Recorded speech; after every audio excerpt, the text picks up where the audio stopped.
Yun. Kaya tayo. Yan, may nakita kang matanda, nahirapan tumawid. Alalayan mo, video mo na. Good. Oh, Guys. good kids yan. Rice. Guys, dito ako, nakita ko si Lola na walang nag-aalalay, tatawid ata. Kawawa naman, tulungan. Galing Ano to ba? sa Oh. buwan. Di, Kunti lang mahaba-habang ang kakainin video nga, yun. guys. Di ba, Git? Mahaba-habang video yun kasi itatawid mo, interviewin mo pa eh. Yun. Nay, ano pong pangalan nila, Nay? Bakit hindi po kayo nagsama ng apo? Diba? Ganun.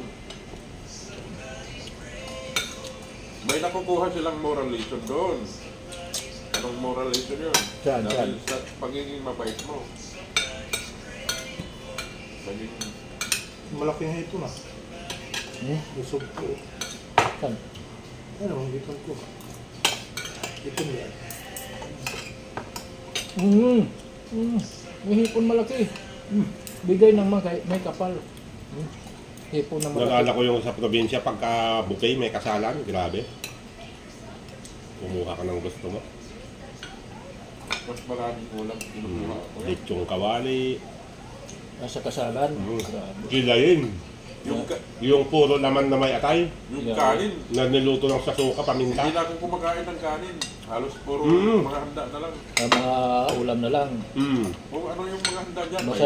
Masama naman talaga yung kanin na marami. Mm. Nakakasira ng ganyan. Kung may suman at saka mga ulam-ulam. Yan, ganyan. Nakakasira ng antok, ano?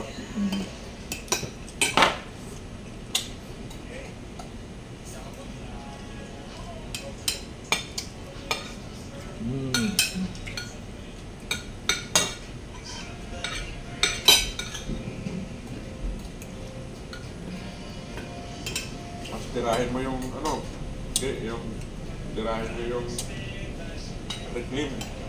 So guys, mabuti na lang ito. Na ano to, na-hold.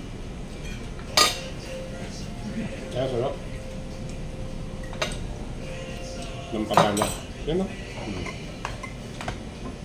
Maganda yan kung may guntingin mo. Hindi, nagkaroon ko niya. May kutsilyo eh. Nalambot ang karoon ko niya. Bo, pinira ko ito kagabi eh.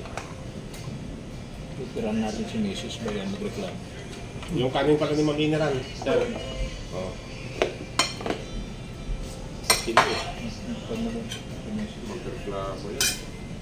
Ano nagluto, hindi mo tinirahan. Maayos ka. Sabihin mo. Pwede ko lang buka.